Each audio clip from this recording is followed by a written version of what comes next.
쉬지 말고 기도하라. 아멘. 쉬지 말고 기도하라는 기도의 복음, 오늘 이제 6번째 시간입니다. 사랑하는 성도님 여러분, 쉬지 않고 기도할 수밖에 없는 기도의 비밀이 우리 가운데 있기를 주님의 이름으로 소망합니다. 또 쉬지 않고 기도하는 기도의 삶이 우리 삶 가운데 회복되어지기를 주님의 이름으로 축복합니다. 19세기경에 남아프리카의 저명한 설교자이기도 하고 저술가이기도 한 앤드류 머레이 목사님이란 분이 계십니다.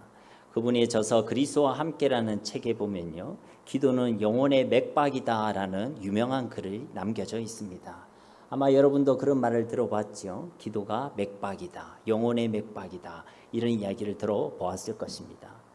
그렇습니다. 성도에게 있어서 이 기도라는 것은요, 영혼의 맥박 그리고 영혼의 호흡과 같다는 것입니다. 우리도 한의원이나 또 한방병원이나 그렇게 가게 되면 진맥이라는 것을 보게 되죠. 맥박을 집어보면서 그 사람이 건강한지 그렇지 않은지를 그렇게 진단한다는 것입니다. 맥박이 너무 약하다든지 아니면 그의 맥박이 멈추기 직전이다. 그러면 어떤 상태죠? 건강이 좋은 상태입니까? 아니죠. 큰일 나기 직전인 것이죠. 건강 상태가 정말 좋지 않다는 것입니다. 지금 자신의 생명에 위기가 와 있다는 것이죠. 우리가 아프면 어떻습니까? 힘이 하나도 없지요. 입맛도 없습니다. 의욕도 없지요. 만사가 귀찮아집니다. 희망도 소망도 없어집니다. 스스로 무언가를 할 수도 없죠. 병상에 누워 있을 뿐 아무런 자유를 누릴 수도 없습니다. 그러니 저와 여러분은 항상 건강하시기를 주님의 이름으로 축복합니다. 그렇기 때문에 우리 성도가 기도하지 않는다는 것은 정말로 큰 일이고 큰 위기라는 것입니다. 왜냐하면 이것은 우리 가운데 영적인 맥박이 뛰지 않고 있다는 것을 의미하기 때문에 그런 것입니다. 이 말은 영적으로나 신앙적으로나 지금 우리의 상태가 결코 건강하지 않다라는 것입니다.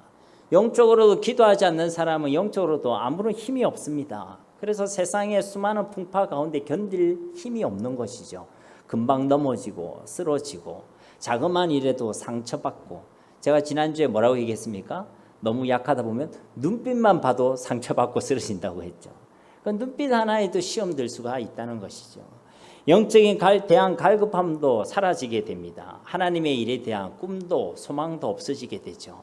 그리고 이 기도를 쉬는 사람의 특징이 있습니다. 뭐냐면 세상 일에만 매이게 되는 것입니다. 왜냐하면 기도는 성도에게 있어서 영적인 맥박이고 영적인 호흡이기 때문에 그렇다는 것이죠. 그런데 이 호흡이 끊기고 있고 이 맥박이 뛰지 않고 있으니 당연히 영적인 병이, 영적인 위기가 찾아오게 된다는 것입니다. 그래서 우리에게 말씀하시는 것입니다. 쉬지 않고 기도하라는 것입니다. 오늘 주시는 이 말씀대로 쉬지 않고 기도할 수 있는 신앙과 삶의 회복이 있기를 다시 한번 주님의 이름으로 축복합니다. 이전 시간들을 통해서 우리는 왜 우리가 쉬지 않고 기도해야 되는지에 대해서 말씀을 계속 나누었습니다.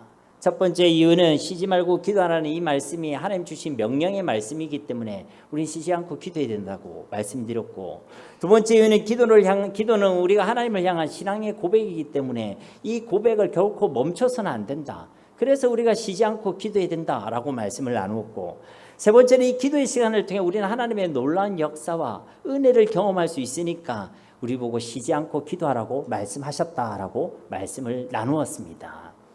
그러니까 이거는 우리에게 주신 무거운 짐이 아니란 거예요. 여러분한테 날마다 100만 원씩 버십시오, 100만 원씩 여러분 통장에 입금되십시오. 혹시 부담되십니까? 기분 좋죠? 그게 100만 원씩 많이 입금된다고 하면 여러분들이 그게 계속 입금됐으면 좋겠습니까? 아니면 한참 뒤에, 한 달 뒤에, 1년 뒤에 100만 원씩 입금됐으면 좋겠습니까? 여러분은 뭐 별로 이렇게 100만 원이 안 흔들리는지 모르겠지만 저는 믿음이 없어서요, 쉬지 않고 100만 원이 입금됐으면 좋겠습니다. 이것도 아멘이십니까?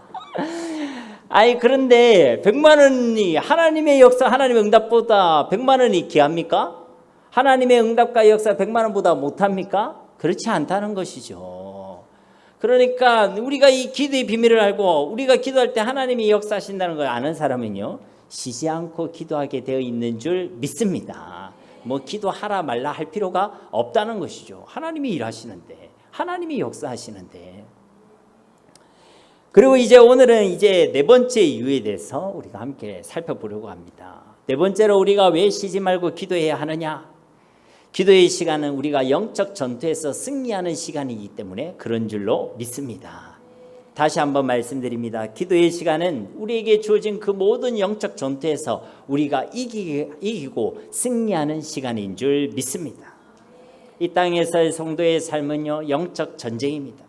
우리가 잘 아는 에베소서 6장 12절 말씀에 보면 우리의 씨름은 혈과 육을 상대하는 것이 아니요 통치자들과 권세들과 이 어둠의 세상 주관자들과 하늘에 있는 악의 영들을 상대함이라. 그러니까 우리 진짜의 적은 혈과 육이 아니란 것입니다. 여러분, 사람이 여러분을 힘들게 하지요. 오늘도 혹시 그 인간이 여러분을 힘들게 했습니까? 사람이 우리를 힘들게 하지만 진짜 적은 사람이 아니란 것입니다. 환경이 우리를 힘들게 하고 우리를 어렵게 하지만 우리 진짜 적은 환경과 상황이 아니란 것입니다. 어떤 상황과 어떤 일과 어떤 사건이 우리를 힘들게 하고 우리를 괴롭게 할 수 있겠지만 그 상황도 그 사건도 사실은 우리의 진정한 적이 아니란 것이죠. 우리의 진짜 적은 바로 악한 영들이란 것입니다. 우리의 진짜 싸움은 바로 영적인 전쟁이라는 것입니다. 그러니 계속 그 인간을 어떻게 하면 머리를 뜯을까 생각하지 마시고 그 배어 있는 영적 사탄이 있다는 것을 알고 우리의 대적이 누구인지를 분명히 알고 영적 전쟁을 하시고 그 전쟁에서 이기고 승리하시기를 간절히 소망합니다. 그러니까 우리는요, 착각하기가 쉽다는 거예요. 우리의 진짜 적이 사람인지 사람이라고 환경이라고 상황이라고 그렇게 착각하기가 쉽다는 것입니다. 그런데 우리가 기도할 때에 우리는 이것을 깨닫게 되는 거예요. 우리가 기도할 때 우리의 진짜 적이 누구인지를 깨닫게 되는 것입니다. 우리가 기도할 때 우리의 싸움이 혈과 육에 대한 싸움이 아니라 영적인 싸움이라는 것을 저와 여러분이 깨닫게 되는 줄로 믿습니다. 언제 말입니까? 기도의 시간에. 저도 사람이 모질했어요. 사람 때문에 힘들고 사람 때문에 섭섭할 때가 있었습니다. 그러니까 이 섭섭한 마음이 딱 한 번 딱 색이 딱 들어오면요, 이상하게 이 섭섭병이요 계속 이렇게 커지더라고요.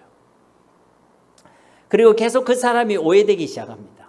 서운한 마음이 들어온 채로 그 사람을 보면요, 그 사람이 정확히 잘 안 보여요. 그 사람이 다른 때 웃을 때는요 그렇게 예쁘게 보이는 모습, 웃어도 아 저게 혹시 나를 지금 비웃고 있나. 그러니까요 이게 서운한 마음이 들어오니까요 막 사람이 오해가 되는 겁니다. 그리고 이 오해하는 마음이 커지니까요 그 사람에 대한 미움의 마음으로 번지는 거예요. 또 미움의 마음이 커지니까요 그 사람에 대한 분노의 마음이 되는 겁니다. 제 마음속에 이런 변화가 일어나는 걸 제가 보면서요 아차 싶었어요. 그래서 제가 하나님께 기도했습니다. 그런데 감사한 것은 그 기도의 시간에 하나님께서 제게 은혜를 베푸시고 제게 역사하시더라는 것입니다. 그 사람에게 섭섭해서, 그 사람이 미워서, 그 사람 때문에 속상해서 그렇게 기도를 시작했는데 하나님께서 깨닫게 하시는 거예요. 그 사람이 네 진짜 적이 아니다. 그 인간이 진짜 네 적이 아니다라고 깨닫게 하시는 겁니다. 그 사람이 나의 적이라는 나의 오해와 제가 가지고 있는 그 어리석음을 깨뜨려 주시더라는 것입니다. 그 사람이 아니라 그 사람을 통해 나를 시험하는 존재가 있다는 것을 깨닫게 하시고 그 악한 존재가 호시탐탐 나를 노려보고 있다는 것을 깨닫게 하시더라는 것입니다. 그리고 그때로부터 기도의 내용이 달라지더라니까요. 그 사람을 좀 어떻게 해 주십시오 이렇게 기도를 시작했는데, 그 인간을 좀 손 좀 봐주십시오 이렇게 기도를 시작했는데, 그 사람에게 초점을 맞춰 있는 그 기도가 이제는 그 배후에 호시탐탐 나를 노리고 있는 영적인 대적, 원수 마귀에 대한 기도로 바뀌게 되더라는 것입니다. 그 사람이 아니라 악한 사탄의 권세를 두고 예수 이름의 권세를 선포하게 되더라는 것입니다. 그 인간이 아니라 그 인간 배후에 있는 악한 사탄의 권세는 이 시간 예수 그리스도의 이름을 명하니 떠나갈지어다. 그렇게 하나님께서 기도의 내용을 분명하게 변화시켜 주시더라는 것입니다. 그러면요 그 사람에 대한 마음에요 회복이 일어나는 거예요. 그 사람이 가지고 있는 서운한 마음, 미운 마음, 속상한 마음, 안 좋은 마음들이요 그 사람을 이해할 수 있는 마음으로, 그 사람을 품을 수 있는 마음으로, 그 사람을 사랑할 수 있는 마음으로, 그 사람을 긍휼히 여길 수 있는 마음으로 변화되게 되더라는 것입니다. 언제요? 기도의 시간에. 그렇기 때문에 기도의 시간에는요 우리의 싸움이 영적인 전쟁임을 깨닫는 시간이 되는 것입니다.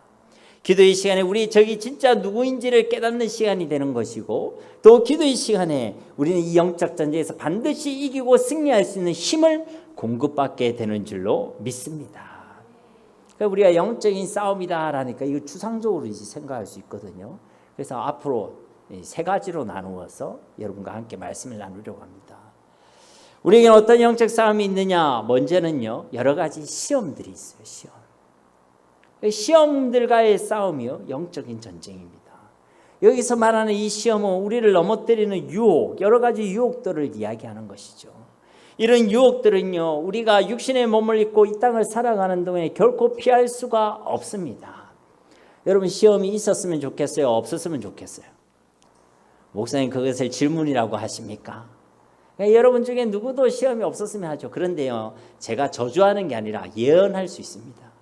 여러분이 살아가는 동안에요, 이 시험의 문제는 앞으로도 계속 여러분을 찾아올 것입니다. 또 한 가지 예언을 하자면 그 시험이 끝나는 순간을 저는 알고 있습니다. 언제 끝나냐면 주님이 우리를 부르실 때 끝이 납니다. 아멘이십니까? 그러니까 우리가 이 땅을 살아가는 동안에 죽을 때까지 이 시험이란 녀석을 마주해야 한다는 것이죠. 그것이 환경의 문제일 수도 있고 상황의 문제일 수도 있습니다. 앞서 이야기한 그 인간 사람의 문제일 수도 있고 아니면 어떤 일들과 사건의 문제일 수도 있습니다. 그러나 그 모든 일들을 통해서 끊임없이 악한 사탄은요, 저와 여러분을 유혹한다는 것입니다. 유혹해서 우리를 어쩌려고 그러느냐? 그들이 우리를 유혹하여 우리를 안내하고 우리를 이끌고 가는 그 목적지가 있습니다. 그 목적지는 어디냐면 바로 불신앙입니다. 불신앙. 결국 우리를 유혹해서 그 시험 속에서 우리를 빠지고 넘어지게 만들어서 우리를 이끌고 가는 곳이 바로 불신앙이란 곳이라는 것이에요. 우리로 하여금 믿지 못하게 한다는 것입니다. 믿어도요, 대충 믿게 만듭니다. 하나님의 존재와 하나님의 능력과 하나님의 역사와 하나님의 사랑을 의심하게 만든다는 것입니다. 여러분, 출애굽기 17장 7절 말씀에 보면요, 그가 그곳 이름을 마사 또는 무리바라 불렀으니 이는 이스라엘 자손이 다투었으며 또한 그들이 여호와를 시험하여 이르기를 여호와께서 우리 중에 계신가 안 계신가 하였음이더라. 그러니까 이스라엘 백성이 출애굽해서요, 이제 신강야 지역에 이르렀습니다. 이 이스라엘 백성들의 이 여정은요, 그들이 마음대로 간 게 아니에요. 성령 하나님께서 이끌고 계시고 이끄시고 계시는 그런 여정입니다. 그래서 이 여정 가운데 그들 중에 하나님이 함께 하셨죠. 구름 기둥과 불 기둥으로 함께 하셨고 친히 그 여정을 인도해 나가셨습니다. 그런데 이 여정 가운데요, 이 이스라엘 백성들 사이에서 불평과 원망이 터져나오기 시작한 것입니다. 왜냐하면 그들에게 마실 물이 떨어지게 되었거든요. 그래서 백성이 화가 나고 분노합니다. 그리고 그들을 지도했던 모세와 막 다투기 시작하죠. 그런데 이 성경의 해석을 자세히 보시면요, 이 사건, 이 시험을 단순히 물이 없는데 하나님께서 어떻게 하시는지를 보려는 그런 시험의 내용으로 해석하고 있지 않다는 것입니다. 여러분, 성경을 분명히 보십시오. 여기서 지금 하는 시험의 내용은 뭐냐면 그들 가운데 여호와 하나님께서 함께 하시는지 그렇지 않는지를 시험하고 있다라고 말씀하고 있다는 것입니다. 그러니까 지금 이 시험의 목적은 물이 없는 이런 어려운 상황의 해결이 아니란 것이에요. 이 척박한 상황 가운데 하나님이 계시는지 안 계시는지를 시험하고 있다는 것입니다. 진짜 하나님이 살아 계시는지, 진짜 하나님이 우리와 함께 계시는지 여기에 대한 의심을 가지게끔 하는 것이 마귀가 주는 시험의 목적이라는 것이에요. 그러니까 결국 우리에게 주어진 그 시험의 종착역, 그 시험들의 목적지는 단순히 우리를 힘들게 하고 괴롭히는 것에 있지 않다는 것입니다. 어디에 있다고요? 불신앙, 불신에 있다는 것입니다. 그 어려움들을 통해 우리에게 의심을 자꾸만 주는 것이죠. 진짜 하나님 살아계신 거 맞느냐? 그 사람의 문제, 그 환경의 문제, 그 사건의 문제를 통해 계속 우리에게 의심을 가져다 주는 겁니다. 진짜 하나님이 너와 함께 계시는 거 맞느냐? 지금 네 길을 하나님께서 정말로 인도하시는 것이 맞느냐? 지금 이 모양, 이 꼴, 이 상황인데 진짜 하나님이 너를 사랑하시는 것이 맞느냐? 바로 이것을 지금 시험하고 있다는 것입니다. 마귀의 시험의 목적은 바로 이 하나님의 존재와 사랑과 그 능력에 대해서 의심하게 만든다는 것이죠. 그리고 이 시험들은요, 우리를 낙심과 절망으로 이끌어 갑니다. 시험 가운데서 우리를 끊임없이 넘어지게 하고 끊임없이 실패하게 만들어서 우리로 하여금 낙심하고 절망하게 살아가게 된다는 것입니다. 우리를 이렇게 만드는 시험들이 얼마나 많은지 모릅니다. 그리고 이런 시험이라는 녀석은요, 좋은 일보다는 나쁜 일, 문제라는 것을 통해 우리에게 찾아오지요. 환경의 문제, 상황의 문제, 사람의 문제, 이 문제라는 걸 통해 우리에게 찾아온다는 것입니다. 그리고 그 문제들 속에서 우리를 실패하게 만들어서 낙심하고 절망 가운데 살아가게끔 만든다는 것이죠.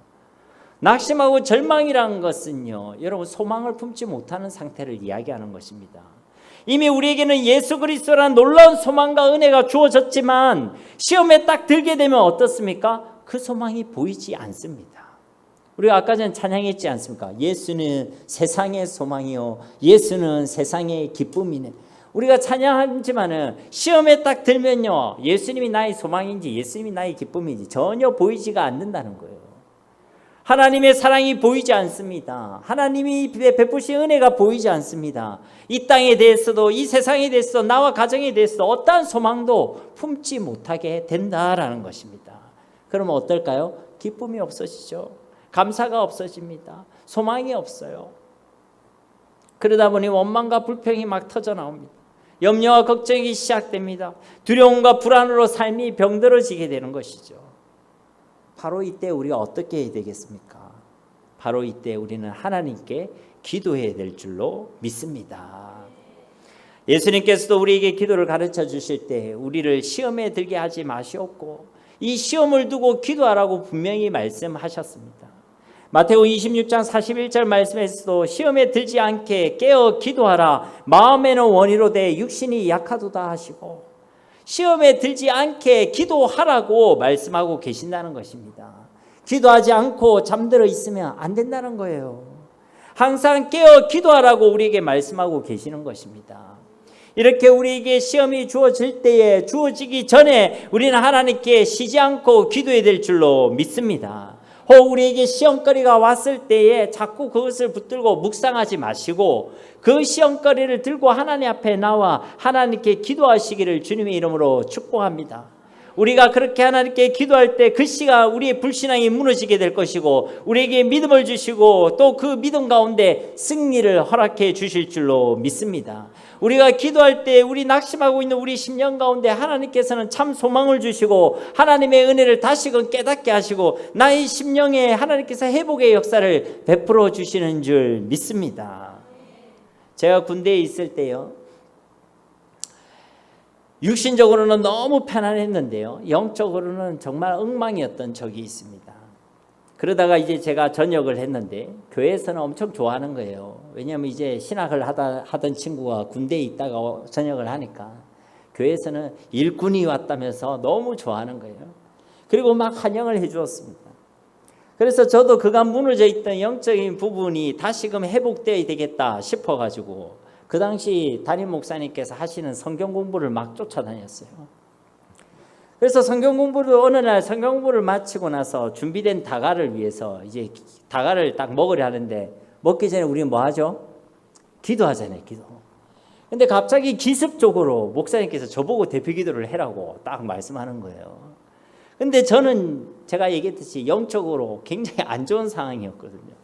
그러니까 갑자기 기도를 부탁해서 너무 당황스럽지만 그래도 뭐 기도인데 뭐 식사 기도인데 이거 못할까 싶어가지고 기도를 했거든요. 아, 그런데요, 정말 기도하는 내내요 너무 힘이 드는 거예요. 기도를 하면서 제가 무슨 말인지 모르는 말을 막 이렇게 하고 있는 겁니다. 행설수설하게 되고 그리고 중언부언하게 되고. 그래서요, 다행히 정신은 딱 차리고 있어가지고 마지막에 예수님의 이름으로 기도합니다. 아멘은 제가 제대로 했거든요. 근데 그걸 딱 끝나고 났는데 얼굴을 들지 못하겠는 거예요. 너무 부끄러운 겁니다. 진짜 어디 쥐구멍이라도 있으면 막 숨고 싶은 거예요. 마치 제가 가지고 있는 이 영적인 민낯을요 다 들켜버린 것 같았어요. 그래서 너무 부끄럽고 수치가 되어졌습니다. 그래서 그때요 제가요 부끄럽지만 시험에 들었어요. 시험에 들었어요. 너무 낙심되는 것이었습니다. 제 모습이 너무 싫게 느껴지고 참 못나 보였습니다. 제가 잘못해놓고는요 괜히 하나님께 원망스럽고 또 저한테 기도시켰던 담임 목사님이 원망스러운 거예요. 왜 그때 나한테 기도를 시켜가지고 하는 그런 원망이 오는 겁니다. 그래서 제가 어떻게 했겠습니까? 시험에 들었으니까 그때부터요 성경 공부를 안 갔어요. 아니 가서 또 기도시킬까봐. 그리고 담임 목사님에 대한 이 원망의 마음이 있으니까 성경 공부를 안 갔어요. 잘했지요? 그런 괴로움과 그런 낙심 가운데서 어느 날 제가 하나님께 기도했습니다. 그런데요, 그런 제 마음을 가지고 참 못난 모습, 못난 상황 속에서 하나님께 기도했는데요, 하나님 제게 은혜를 주시는 거예요. 그때 제게 주신 은혜가 뭐냐면 하나님이 제 모습 이대로를 사랑하신다는 거예요. 로마서 5장 8절 말씀을 제게 주셨습니다. 우리가 아직 죄인 되었을 때 그리스도께서 우리를 위하여 죽으심으로 하나님께서 우리에 대한 자기의 사랑을 확정하셨느니라. 이보다 더 악하고 원수가 되었다 할지라도 우리 주님은 기꺼이 우리를 위해 죽으실 수 있다고 말씀하시는 것입니다. 그렇게 원수된 우리를 위하여 죽기까지 하신 분이 바로 우리 예수님이라고 제게 말씀하시던 것이었습니다. 저는요, 제 자신 너무 부끄럽고 수치스럽게 느껴졌지만, 그리고 너무나도 초라하고 너무나도 부족하게 느껴졌지만 하나님이 제게 말씀하시는 거예요. 나는 너를 부끄러워하지 않는다고. 주님은 이런 나를 생명대에 사랑해 주신다라고 말씀해 주셨다는 것입니다. 그러니까 그 기도의 시간에 시험에 사로잡혔던 제게요, 회복의 역사가 일어나더라고요. 낙심과 절망, 실패 가운데 있던 저에게 놀라운 승리를 누리게 하셨다는 것입니다. 그 기도의 시간을 통해 다시금 제 마음속에 하나님의 은혜를 사모하는 마음, 소망이 생기더라고요. 하나님에 대한 간절한 마음이 생기고 이런 나를 빚어가실 하나님을 기대하게 되더라는 것입니다. 이처럼 우리가 기도할 때 하나님께서는 우리에게 믿음을 주시고 소망을 주시고 하나님의 은혜와 사랑을 깨닫게 하시고 이기고 승리하게 하시는 줄로 믿습니다. 그래서 우리에게 쉬지 말고 기도하라고 말씀하신다는 것이죠. 사랑하는 성도님 여러분, 기도의 시간은 우리가 영적으로 반드시 이기고 승리하는 시간이 되는 줄로 믿습니다. 특별히 이 땅에서 만나는 모든 시험들 가운데 우리는 반드시 이기고 승리하게 된다는 것이죠. 어느 시간에? 기도의 시간에. 예수님께서도 광야에서 40일 동안 금식하는 시간을 통해서요, 마귀가 주는 그 세 가지 시험을 넉넉히 이기고 승리하셨습니다. 예수님께서도 십자가의 고통의 잔을 취하시기 전에도요, 깊은 고뇌와 번뇌와 고치움이 있었지만 겟세마네 동산에서 간절히 기도하는 그 시간을 통하여 그 시험을 완전히 이기고 승리하셨다는 것입니다. 그 예수님도 있는 그 모든 시험을 이기기 위하여 하나님께 기도하셨다는 것에 우리는 주목해야 한다는 것이죠. 그리고 그 예수님께서 이제 우리에게도 말씀하시고 그리고 당부하고 계신다는 것입니다. 시험에 들지 않기를 위하여 기도하라. 시험이 있다면 그것을 위하여 기도하라. 시험에 들지 않도록 깨어서 기도하라. 잠들지 말고 멈추지 말고 중단하지 말고 쉬지 않고 하나님께 기도하라고 우리에게 말씀하고 계시는 줄로 믿습니다. 저와 여러분은 오늘 이 주님의 음성을 들을 수 있어야 한다는 것이죠. 끝으로 한 가지 우리가 오해하지 마실 것은 기도의 시간이 승리의 시간이라는 이 말씀은요, 우리가 기도의 시간을 통해서 그 어려운 승리를 쟁취해보자 이런 말씀이 아니란 것입니다. 어려운 승리, 없는 승리를 어떻게 하든지 기도를 통해서 쟁취해보자, 반드시 이겨보자 이런 말씀을 드리는 것이 아니란 것입니다. 우리가 믿고 고백하는 대로 예수 그리스도께서는 이미 완전한 승리를 이루신 줄 믿습니다.